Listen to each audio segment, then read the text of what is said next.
Hello, everyone. It's Friday, February the 25th. I'm gonna move along as quickly as we possibly can. I know we're a little late getting on today. We just went through a really nice meeting on a hydrogen hub that we're trying really hard to land in West Virginia.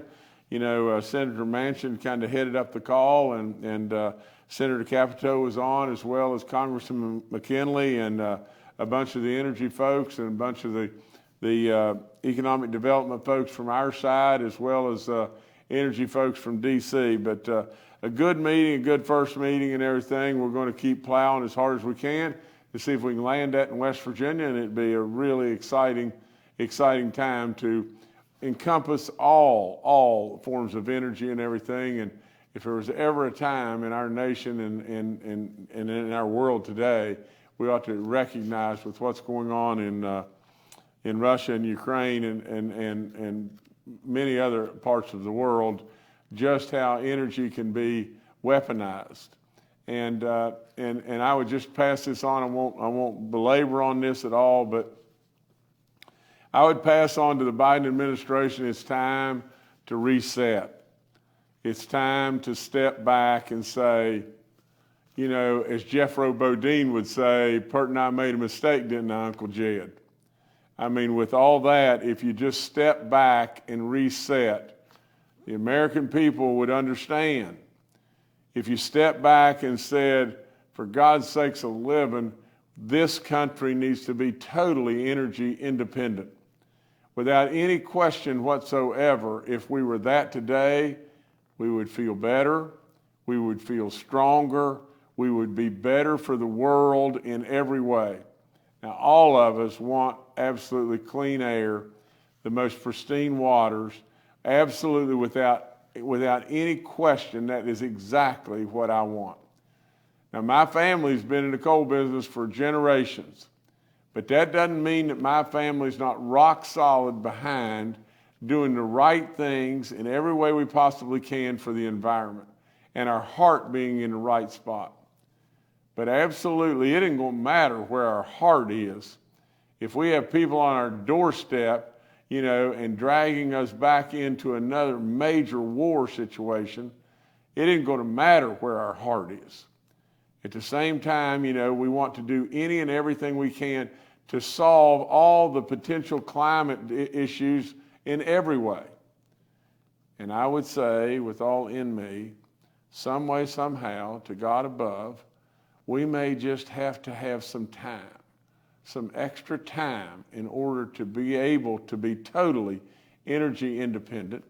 Why on earth, please hit the reset button on Keystone and everything else that we can do in this nation, because we are exposed. And absolutely with all that, then we should absolutely, without question, after we absolutely go back and obtain our complete energy independence, we absolutely then should tackle any climate issues that we have in a smart and truly scientific way. We should absolutely know what we're tackling, and we'll solve it, won't we? We've solved over and over and over dilemma after dilemma, problem after problem, by being the great Americans that we are.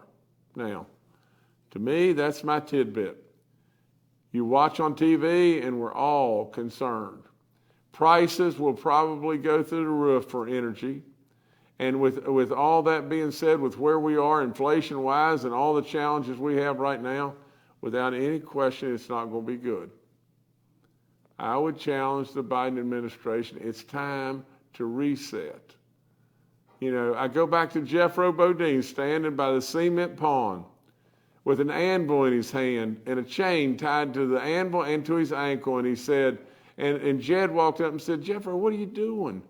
He said, my girl done dumped me, and I'm going to throw this anvil in the cement pond and drown myself. And Jed said, Jeffro, what good's that going to do you? And he just paused and he thought, And he said, Pert and I made a mistake, didn't I, Uncle Jed? Well, absolutely, the Biden administration doesn't need to throw the anvil in the middle of the swimming pool with the chain tied at their ankles. Without any question, we've made mistakes. reset, get this nation going the right way. And I challenge all the people in the world, especially in our country, there's no need in throwing rocks. There's no need in that now. Absolutely, you know how serious this situation could be. And so let's reset and get this nation going exactly the right way. And I beg them, quit listening to these crazies that are in your ears all the time. Please do that. But nevertheless, I'm sorry I got off on that and everything. Please forgive me. And let me go back to this. And this, because this is what this briefing really is. This is an extremely serious and sad time. We lost another 58 people in West Virginia. Our numbers and all that are getting better, and our color-coded maps much better and all that. But, surely it's not good for these folks. So keep them in your prayers. And like I said, I'm sorry I got on that. But nevertheless, the 6,251st death is a 69-year-old male from Putnam County.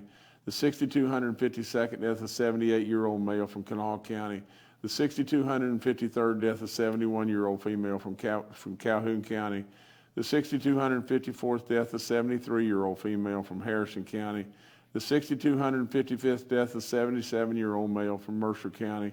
The 6,256th death is a 77-year-old male from Jackson County. The 6,257th death, a 53-year-old male from Mercer County.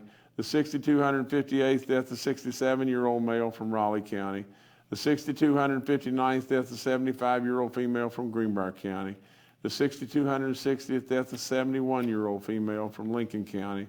The 6,261st death, an 89-year-old female from Mercer County. The 6,262nd death, a 90-year-old female from Barber County. The 6,263rd death, an 83-year-old male from Wetzel County. The 6,264th death, a 70-year-old male from Summers County. The 6,265th death, a 67-year-old female from Marion County. The 6,266th death, a 96-year-old female from Barber County. The 6,267th death, an 81-year-old male from Preston County. The 6,268th death, a 69-year-old male from Barber County. The 6,269th death, an 80-year-old male from Kanawha County. The 6,270th death, a 64-year-old female from McDowell County. The 6,271st death, a 56-year-old female from Hampshire County. The 6,272nd death, an 83-year-old female from Braxton County. The 6,273rd death, a 61-year-old female from Cabell County. The 6,274th death, a 74-year-old female from Pocahontas County. The 6,275th death, a 74-year-old male from Wayne County.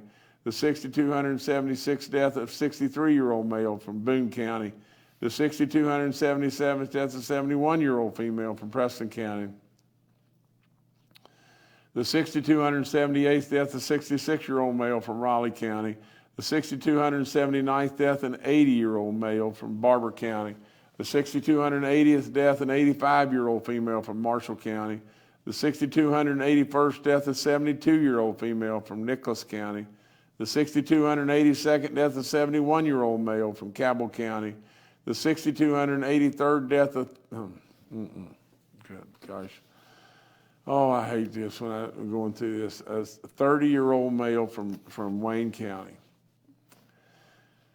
Oh, my God. 6,284th death, a 62-year-old male from Jefferson County. The 6,285th death, a 76-year-old male from Putnam County. The 6,286th death, an 81-year-old female from Raleigh County. The 6,287th death, a 95-year-old female from Kanawha County. The 6,288th death, a 90-year-old male from Wetzel County. The 6,289th death, an 83-year-old female from Putnam County. The 6,290th death, an 88-year-old male from Hampshire County. The 6,291st death is a 66-year-old female from Mingo County. The 6,292nd death, an 82-year-old male from Logan County. The 6,293rd death, a 70-year-old male from Wood County. The 6,294th death, a 92-year-old female from Mingo County. The 6,295th death, an 80-year-old male from Fayette County. The 6,296th death, a 73-year-old female from Kanawha County, the 6,297th death of a 75-year-old male from Jefferson County, the 6,298th death of an 84-year-old male from Wood County, the 6,299th death of a 70-year-old female from Berkeley County, the 6,300th death in West Virginia is a 64-year-old male from Wayne County, the 6,301st death of an 81-year-old female from Fayette County, the 6,378th death of a 78-year-old female from Lincoln County, the 6,303rd death of a 63-year-old male from Braxton County, the 6,304th death of a 92-year-old male from Raleigh County, the 6,305th death of a 60-year-old male from Randolph County, the 6,306th death of a 79-year-old male from Raleigh County, the 6,307th death of an 87-year-old female from Wyoming County, and the 6,308th death in West Virginia. 6,308 deaths in West Virginia. There's a 71-year-old female from Hampshire County. Let me just check something really quick here.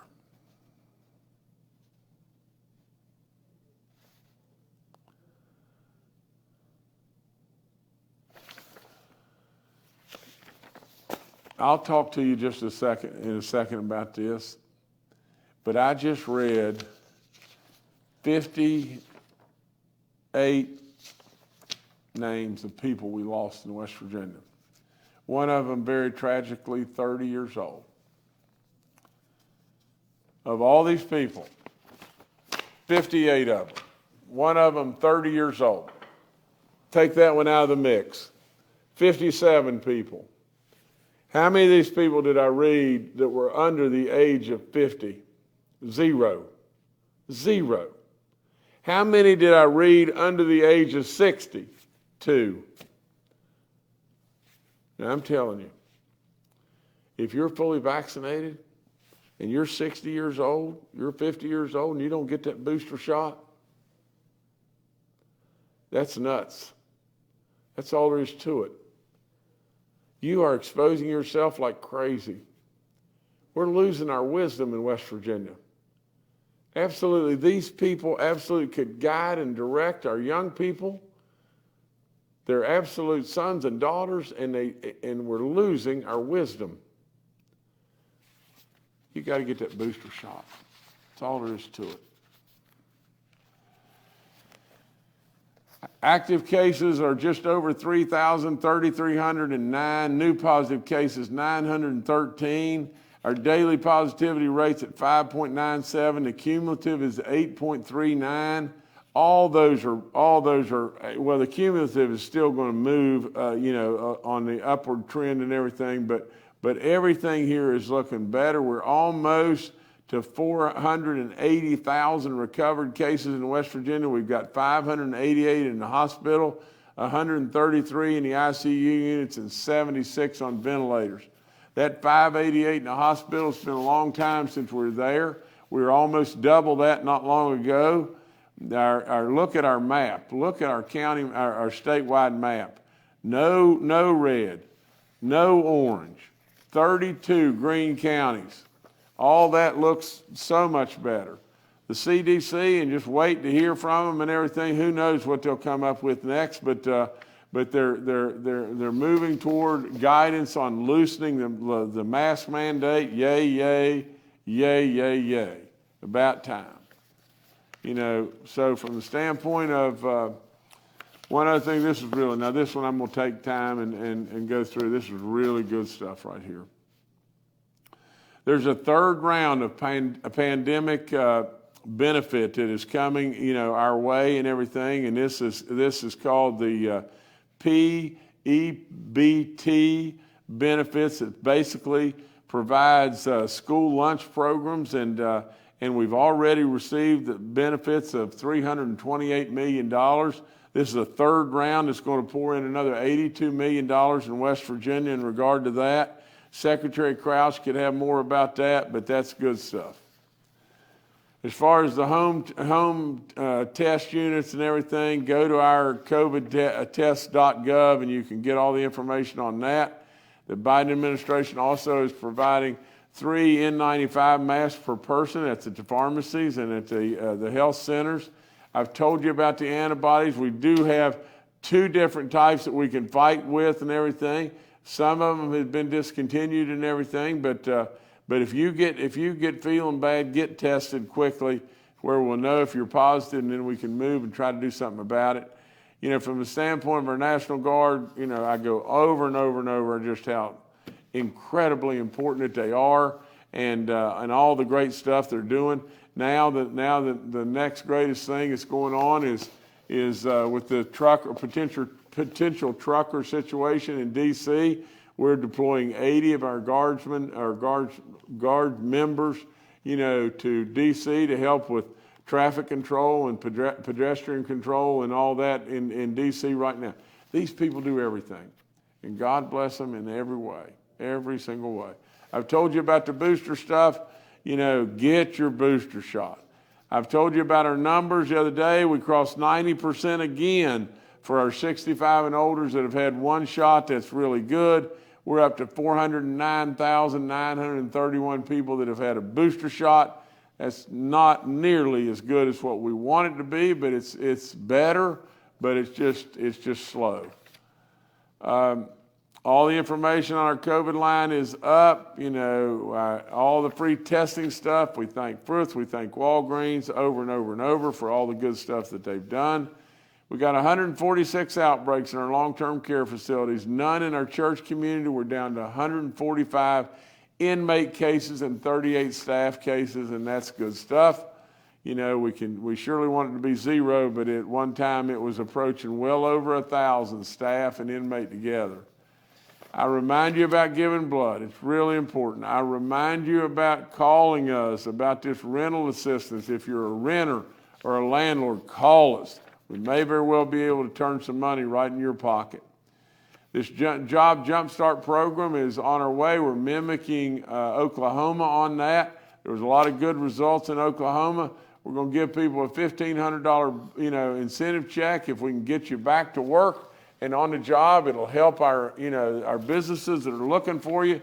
We'll lower our unemployment rate. It's already at historic lows. We'll even lower it more. And more than anything, we want you to feel like, you know, you're back in the system. You're back in every way.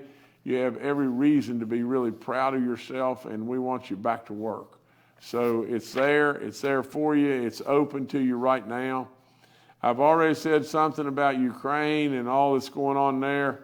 We offer up our prayers for those people, and you know, it's just sad. It's just really, really, really sad.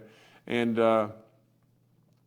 we don't know what. We really don't know what the repercussions are, but we know the repercussions for us in this country are not going to be good. They're surely not to the magnitude whatsoever of Ukraine, but this thing could get bad. It could get bad, and it could get worse.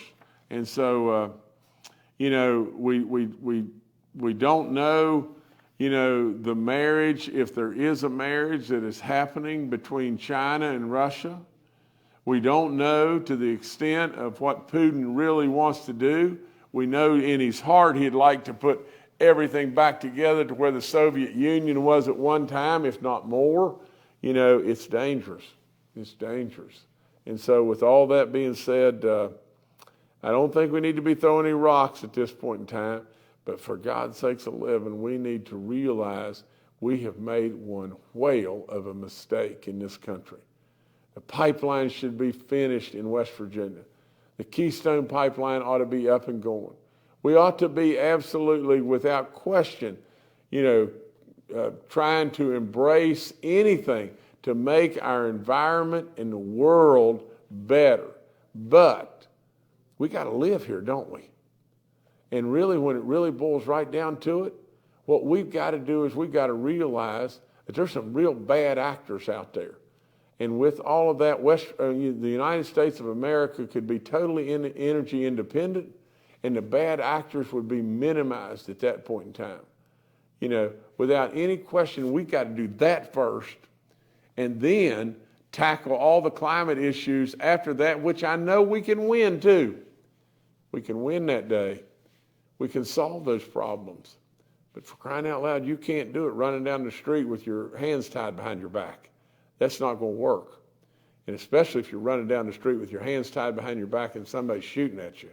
So in this situation, they're shooting at somebody today, and God knows, I hope and pray that it doesn't come where they're shooting at Americans, but this thing could get bad. I've said stuff about our guard going to D.C. Again, thank you to and all them. These are just really quick announcements and everything. I promised you information about Hyperloop and everything, and I think in digging into it, I hope General Hoyer's with us today, where he can maybe add some more to it and everything, or and we can bring you into the discussion with WVU. And I just see a note from our people that General Hoyer is not with us today, and maybe we ought to delay any questions until Monday, because I won't be able to help you nearly as much as General Hoyer will be able to help you. But the bottom line of the whole thing is just what I just said the other day. They are moving towards away from passenger and into cargo.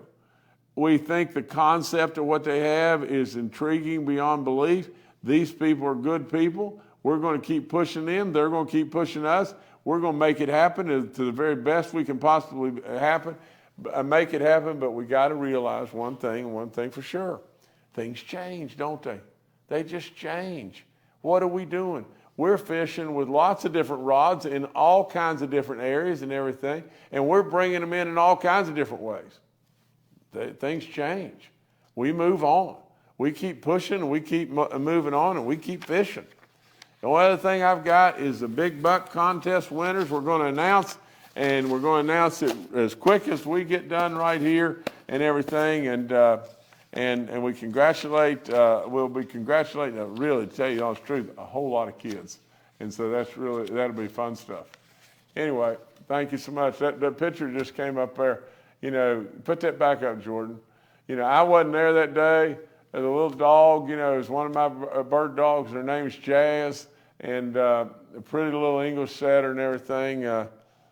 She's gotten older just like all of us, but she's gotten a lot older, in her life, and she's still with us, but she's her eyesight for all practical purposes is gone, but she's a big sweetheart, that's for sure.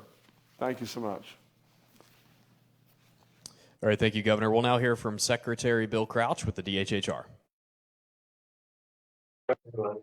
As the governor mentioned, we're going to do a third round of the PEBT payments.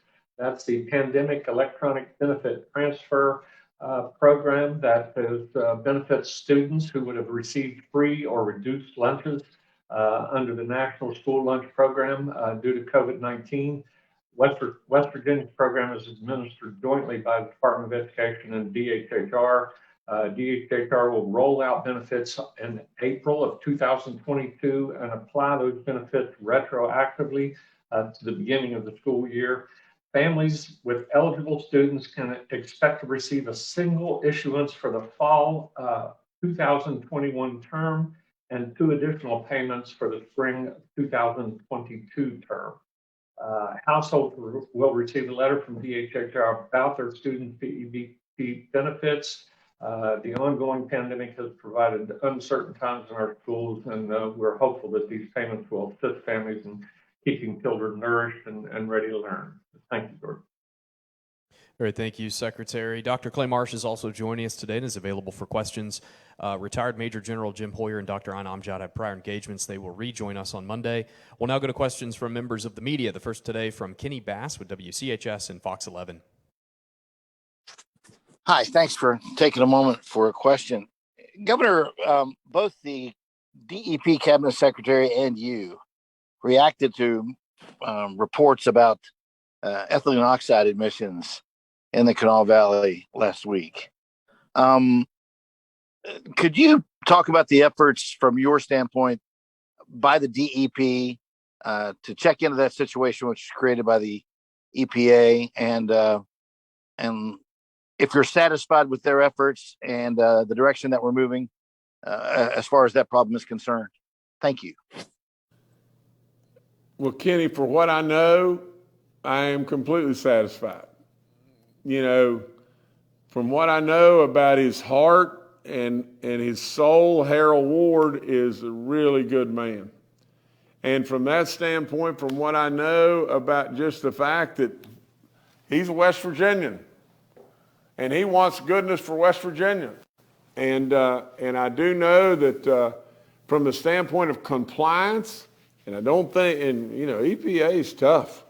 And I don't think EPA is going to give anybody a blessing on compliance if they think that it is endangering the people of West Virginia.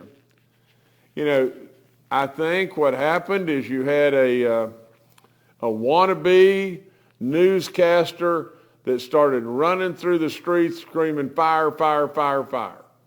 Now, if you run through the streets enough on every topic in the world screaming fire, fire, fire, fire, along the way, at some point in time, you may hit on something.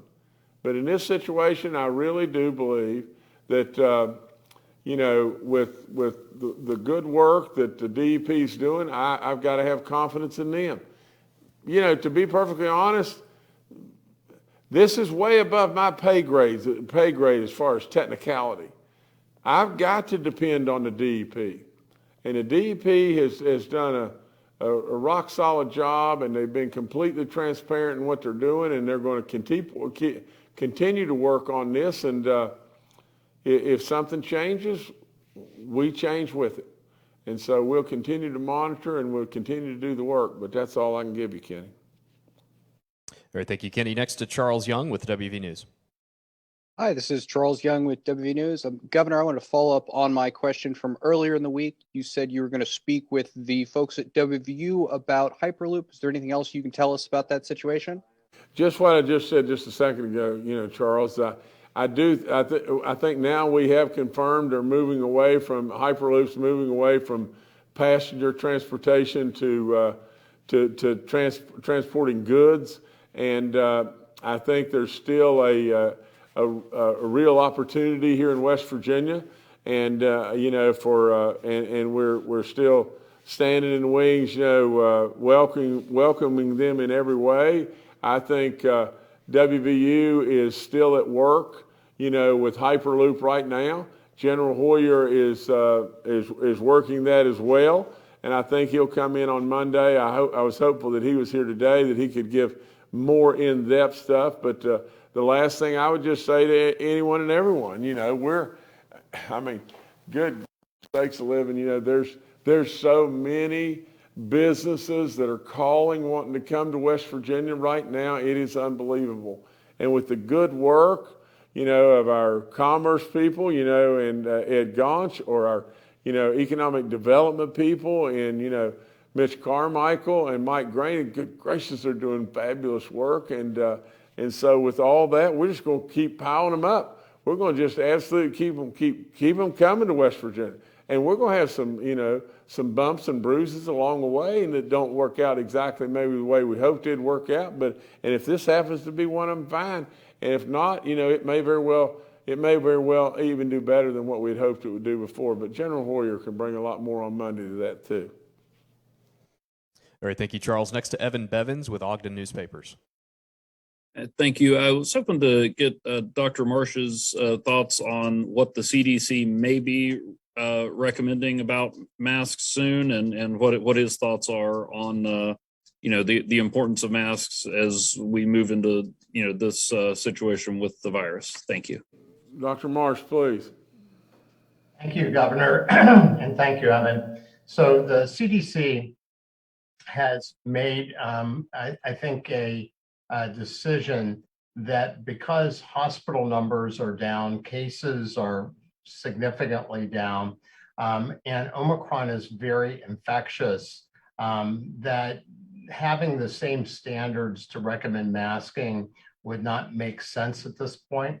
And so they are looking at trying to, I believe, change some of the metrics that they're following to make recommendations of masking.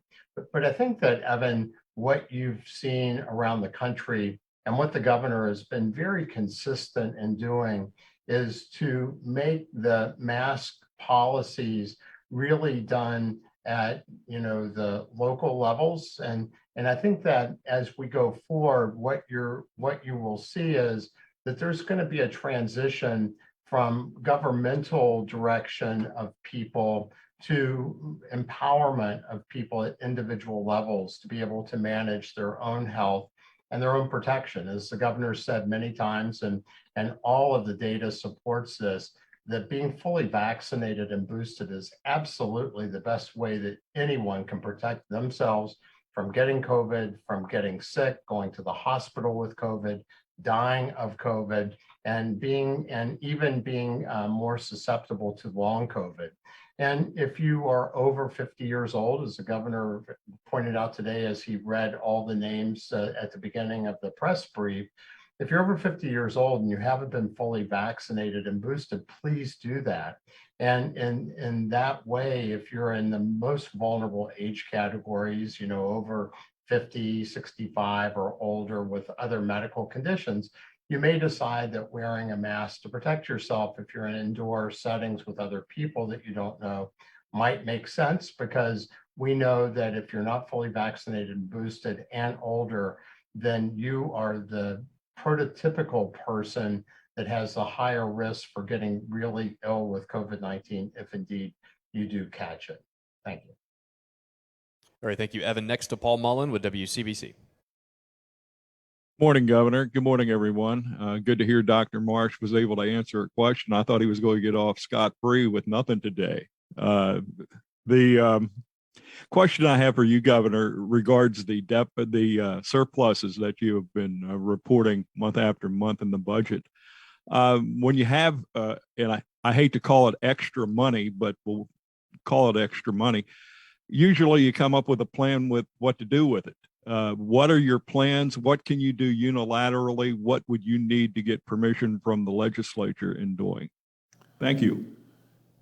Well, Paul, first and foremost, I don't know all the specific intricacies about permission, but I don't look at it that way from the legislature. I want them to partner in everything that I'm doing. From the standpoint of transparency, I want them right with me, and we'll get through all that, I'm sure. You've got a lot of people from time to time, everybody's jumping up and down trying to get seen and all that, but when you can get the ground fodder just minimized, then you can get on with the business at hand, and I hope and pray we'll always do just that here in West Virginia. But what I would say to you that we need to concentrate on more than anything in the world is it wasn't easy. It wasn't easy getting to this. I mean, let's don't ever forget. There's an old saying, don't ever forget who brung you to the dance. Well, I mean, there was a time not long ago when all we could think of was how much are we going to have to cut? And every time you cut, what happened? More people left. More people left. And every time you turned around, that hole that you were trying to fix, it just kept coming right with you. You just drug it everywhere you went. You couldn't get away from it no matter what. The more you cut, the more they leave. And so with all that, we had to come up with real novel ideas and turn this state in the right direction. And lo and behold, look what's happening. I mean, it is not just a little extra money. And I know you don't mean it that way, Paul, but it is major extra money. And it is major success. Now, I would tell you just two things that we have got to do. We have got to continue to pump more and more money into fixing all and every single one of our roads. There's two things that people look for right off the get-go. Right off the get-go about coming to West Virginia, the first thing they ask is, well, tell me about education. Where are my kids going to be in school? And the next thing they ask always is how the roads. I got to go places. I got to get in, get out, all that kind of stuff. I got to have good roads. And so with all of that, not only do the roads bring us all that I've just said, but they bring us job opportunity over and over and over. Now, so in my opinion, you got to continue to pump money into roads, and right behind that, I would say just this too. I would say, I am really committed to all of our roads in the state of West Virginia, but I do really believe that the number one thing we should finish is Quarter H. I think we should finish the Coalfield Expressways to bring the southern part of West Virginia into our entire state being in wealth and all the stuff that's going on. And there's all kinds of other opportunities, and there's enough monies to be able to do all the stuff that we're doing. But the second thing, Paul, is just this. We have got to realize that if West Virginia is truly going to compete and West Virginia is really going to bring folks to West Virginia, there needs to be a fund developed and everything and properly funded all the time to give our economic development people the opportunity to go out and solicit and compete with the other states in bringing job opportunity to this state. And Paul, the last thing I'd say is there's 1,000 things that you could up and spend money on. And there's 1,000 ideas if there's not more than that and everything. But with every single bit of that, the very thing we need to do more than anything is not waste, mind to store. Mind to store. Just because you got the money, you go out and spend the money, you absolutely spin around 2 or 3 times, then it's not going to be good. Now, so we're going to mind the store. I'm a business guy. That's what I do.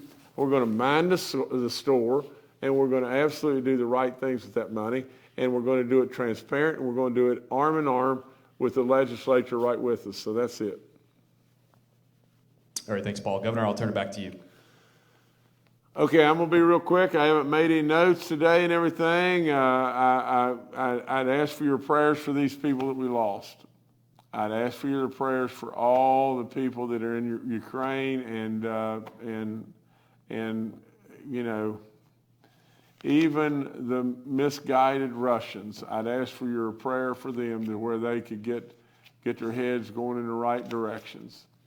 I ask for your prayers for all of our people and executives in D.C., you know, President Biden and all those, that they would just come to their senses and realize that America doesn't need to be weak. We are America. We are the beacon of the entire world, and we don't need to be weak.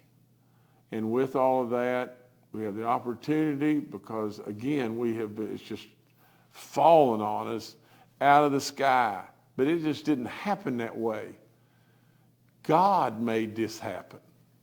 With our natural resources of coal and oil and natural gas everywhere. In this great nation, we need to be so energy independent, it's unbelievable. God made it that way. He did that for a reason, because he knew we were the beacon. Absolutely, we don't need to be weak. But with all that being said, that's all I got today. Stay tuned.